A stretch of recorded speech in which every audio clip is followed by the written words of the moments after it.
అసలు NEET exam రాసిన వాళ్ళు బాగానే ఉన్నారు. ఎగ్జామ్ రాశారు. వాళ్ళు మళ్ళీ రీ ఎగ్జామ్ పెట్టినా కూడా రాసిర్రు. వాళ్ళు అడ్మిషన్ తీసుకున్నారు. వాళ్ళు చదివేదో వాళ్ళు చదువుతా ఉన్నారు. ఎందుకు ఈ నిరసనలు, ఎందుకు ఈ ఈ అల్లర్లు అన్నట్టుగా చాలామంది సింపుల్‌గా తీసి పడేస్తా ఉన్నారు. దాన్ని ఎట్లా చూడొచ్చు? ఇప్పుడు ఓపెన్గా చెప్పాలంటే మన కంట్రీలో నీట్ అనేది కాకుండా ఇంకా నంబర్ ఆఫ్ ఎగ్జామ్స్ దాదాపుగా 89 టైమ్స్ పేపర్ లీక్ అవ్వడం జరిగింది.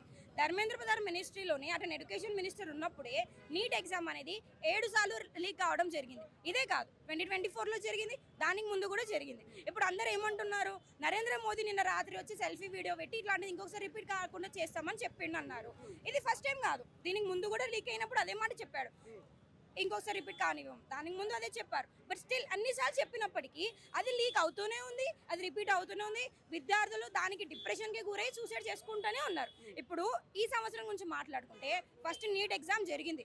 నీట్ ఎగ్జామ్ జరిగినాక రాజస్థాన్ శిఖర్లో 15 లక్షలకి ఒక పేపర్ అనేది అమ్ముకోవడం జరిగింది. అది అమ్ముకున్న తర్వాత కూడా అరే మేము నీకు న్యాయం చేస్తాము, రీనీట్ ఎగ్జామ్ పెడతామన్నంత మాత్రాన వాళ్ళకి న్యాయం చేసినట్టు కాదండి. దానివల్ల డిప్రెషన్కి గురై దాదాపుగా 20 మంది విద్యార్థులు సూసైడ్ చేసుకోవడం జరిగింది. వాళ్ళ ఫ్యామిలీకి ఉన్న ఏకైక భరోసా వాళ్ళు ఉంటారు. అరే నా పిల్లలు చదువుకొని పెద్ద పెద్ద డాక్టర్ అయి మమ్మల్ని మంచి స్థాయిలో నిలబెడతారని పేరెంట్స్ ఎంతో ఆశపడతారు.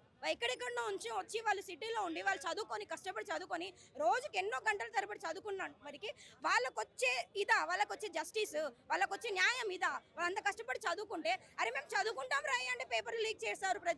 ప్రతి ఇయర్ లీక్ చేస్తారు. దానికి ఫలితం ఏమొచ్చింది? 20 మంది విద్యార్థులు మన కాబోయే ఫ్యూచర్ డాక్టర్స్ వాళ్ళ ప్రాణాలు కోల్పోవడం జరిగింది. ఈ సిచ్యువేషన్ మీద జంతర్ మంతర్ దగ్గర ఆల్ ఓవర్ ఇండియానే కాదు ఇంటర్నేషనల్ నుంచి కూడా చాలా మంది విద్యార్థులు వచ్చి లక్షలాది మంది విద్యార్థులు ఏకమయ్యి అక్కడ పీస్ఫుల్గా ఎట్లాంటి ఆమడు లేకుండా ప్రొటెస్ట్ చేస్తూ ఉంటే వాళ్ళకి ఏముంది? వాళ్ళకు వచ్చిన ఫలితము వాళ్ళ మీద లాఠీ చార్జీలు చేస్తున్నారు, వాళ్ళ మీద టేర్ బాంబులు వేస్తున్నారు, వాళ్ళ మీద గన్ షాట్స్ వేస్తున్నారు. లిటరలీ ఆ లాఠీలకి మూలలు ఉన్నాయి.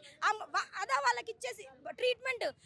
సిజేపీ పార్టీ పేరున దేశద్రోహులు చాలా మంది ఉన్నారు, వాళ్ళే అల్లర్లు చేస్తూ ఉన్నారు అనుకుంటా మాట్లాడుతూ ఉన్నారు. అల్లర్లు చేసేటోళ్ళంతా దేశద్రోహులు అనే విధంగా ప్రచారం చేస్తూ ఉన్నారు. ఎట్లా?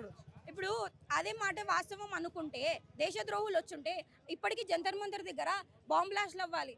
దేశద్రోహులు అంటే టెర్రరిస్టుల పని ఏంది? బాంబులు వేయడం, ప్రాణాలు తీయడం. అట్లయితే ఇక్కడ జంతర్ మంతర్ దగ్గర ఎంతో బాంబ్ బ్లాస్ట్లు అవ్వాలి, ఎంతో మంది విద్యార్థుల జీవితాలు కోల్పోవాలి. కానీ లేదు, అక్కడ విద్యార్థులు ఏ సిచ్యువేషన్లో ఉన్నారు?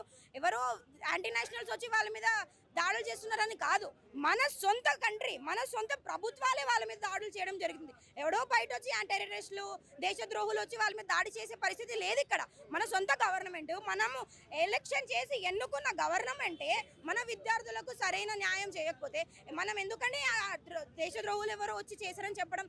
మన కంట్రీ చక్కగా లేకపోతే వేరే వాళ్ళకి చెప్పే అధికారం మనకు లేదు.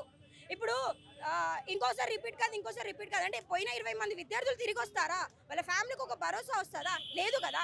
ఇప్పుడు మేము వామపక్ష విద్యార్థుల సంఘాల్లో మేము ఒక్కటే డిమాండ్ చేస్తున్నాం, దట్ ధర్మేంద్ర ప్రధాన్ రిజైన్ చేయాలి.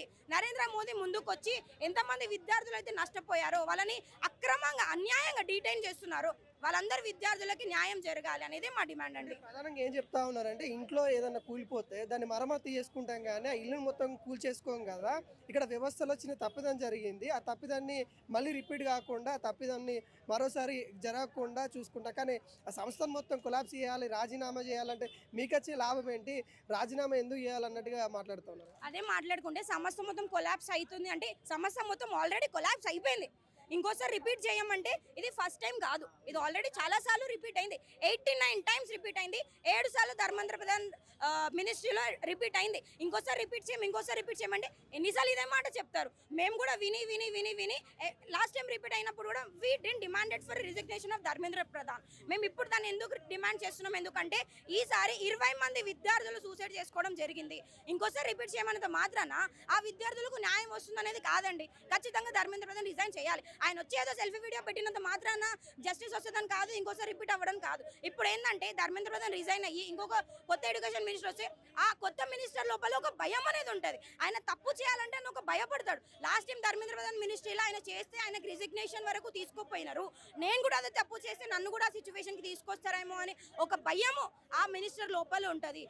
ఎడ్యుకేషన్ సిస్టమ్కి ఒక అకౌంటబిలిటీ అని వస్తుంది. 80 years ఆఫ్ ఇండిపెండెంట్లో ఒక డెమోక్రసీ అని వస్తుంది. అందుకనేసి రాజీనామా చేయాలని మేము డిమాండ్ చేస్తున్నాం.